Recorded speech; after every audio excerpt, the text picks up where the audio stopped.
Welcome back to the channel. Hope you're doing well. In this video, I'm going to be discussing the differences between load range E and load range F tires. All right, so we're gonna take a walk around here. Now, I have owned both load range E and load range F tires. The distinction I wanna make here between E and F is it's mainly in the ply or the thickness of the rubber. So load range E, which you see I have right here currently on the truck, are 10 ply, which is essentially the amount of rubber in your sidewall. Yes, I know my hubcap is missing a piece of plastic. I had to try to swerve and avoid a piece of truck tire on the highway the other day, and I didn't quite get by it, and it snapped off the side of my hubcap. So with load range F tires, it's 12 ply rubber. Now, 35 1250s or 37 1250s, the bigger off-road tires, they tend to have 12 ply because they're being used for off-road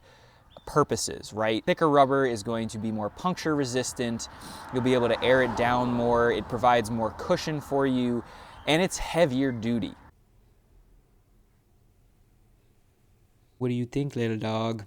Should we tell everyone about tires and the difference between load range E and load range F? So when I bought my 35 1250s, I made the mistake of thinking that load range F tires had a higher load rating, as in they could handle more weight. But it really is referring to the ply of the tire. And so 12 ply tires are like 10 to 15 pounds heavier than 10 ply tires or E tires. So F tires, when you're looking at E versus F are heavier but have similar weight bearing capacities as E.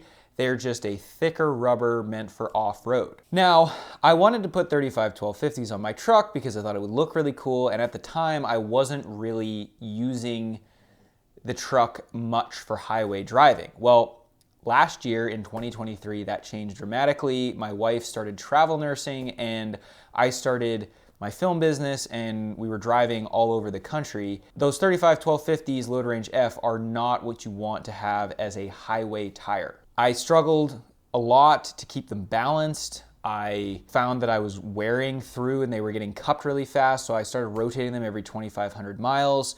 And really the mistake I made was I should have got all-terrain tires. I could have gotten the Cooper AT3 XLTs that those were, but I should have got them in load range E instead of load range F, because load range F are almost too heavy and thick for highway use. You can use them, but if you're driving 5,000 miles a month, you're gonna chew them up really fast. Not to mention, because they're 10 to 15 pounds heavier than load range E, the rotational weight is much larger. And so your fuel economy, your acceleration, all of that is gonna be impacted by a heavier tire. Not to mention your weight capacity of your truck. So the more mods you make to your truck and the more weight you add, if you're throwing that truck on a scale with load range F tires instead of load range E, you could have another 60 to 80 pounds of weight just from tires taking up your load capacity. So that was the mistake I made. I should have bought E tires in the 35-like size. I believe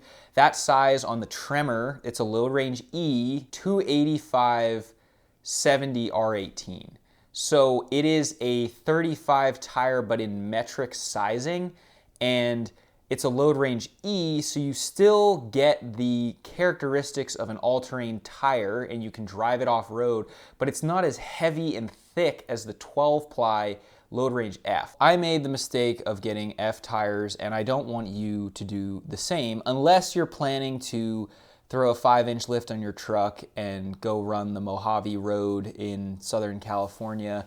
I think for most people, load range E tires make sense. The other thing that's worth noting here is that a lot of times E tires can have more weight capacity than F. And I bought my F tires partially because I was like, oh, I get more load capacity.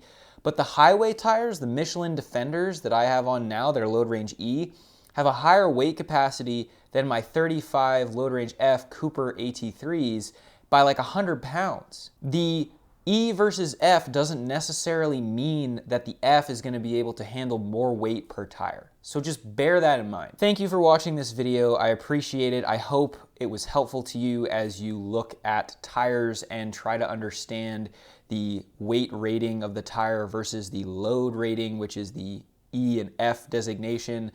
Again, I think for most people, load range E tires are great, whether you're getting a highway tire or whether you're getting an all-terrain or a mud terrain. But I think if you're starting to skew more towards off-roading, mud terrain, rock crawling, all kinds of that crazy stuff, then load range F tires might be for you. They're just heavy, and you have to understand that you're kind of cutting into your weight capacity when you add them. Thanks again. We'll see you next time here on Power Stroke Maintenance. Cheers.